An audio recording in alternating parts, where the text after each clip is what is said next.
Srečni dobitnik Eurojackpota, ki je včeraj tik pred iztekom roka prevzel dobrih 30 milijonov evrov, ima stalno prebivališče v Kranju.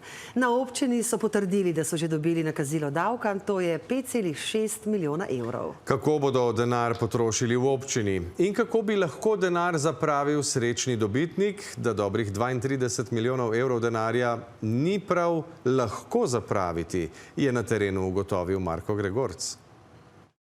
Srečnemu dobitniku Eurojackpota bo po plačilu davka ostalo dobrih 31 milijonov evrov. Da postavimo v perspektivo, povprečen Slovenec, torej delavec, ki prejema povprečno plačo, bi moral za ta denar delati neverjetnih 1661 let.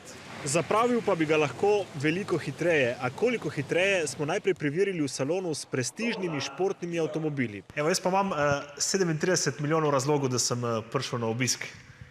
Wow. Mi imamo pa težavo. Kakšna pa?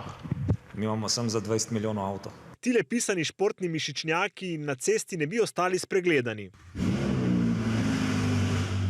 Sosedje ne bodo zgolj videli, da imam nov avto, sosedje me bodo tudi slišali. 520, 450, 265. Lahko kartica? V salonu pa bi si lahko izbrali tudi tole Vespo, vredno 57 tisočakov, ki je v resnici stojalo za uro. In to je tudi moj naslednji nakup. Lahko govoriva o zlatem Rolexu.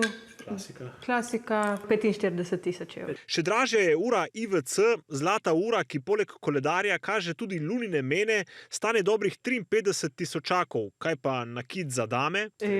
Happy wife, happy life. Tako, ja. Recimo en tak zelo lep komplet, spet govoriva vse v 18-karatnem zlatu in naravni diamanti. Poleg ogrlice pa še zapestnica in prstan. Ja. Koliko bi prišel en tak komplet? Specifično ta komplet okrog 120.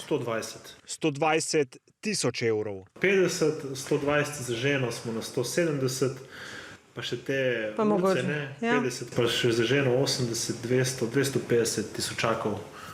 Ena taka lepša, malo polepšana garderoba. Ne? Zajeten znesek pa je zaradi dobitka prejela tudi Kranjska občina, kjer se finančne injekcije lotevajo precej manj razsipno. Namreč pobud, želje ogromno, razmišljamo pa, oziroma želja je, da bi ga porabili na področju družbenih dejavnosti, to je šport, kultura in izobraževanje. Torej, investicije v prihodnost in investiranje je lahko tudi ena od možnosti srečnega milijonarja. Če bi se srečni dobitnik odločil, da bi svoj denar investiral po konzervativni obrestni meri, tam nekje okrog 6% letno, bi mu to navrglo skoraj 2 milijona evrov letno.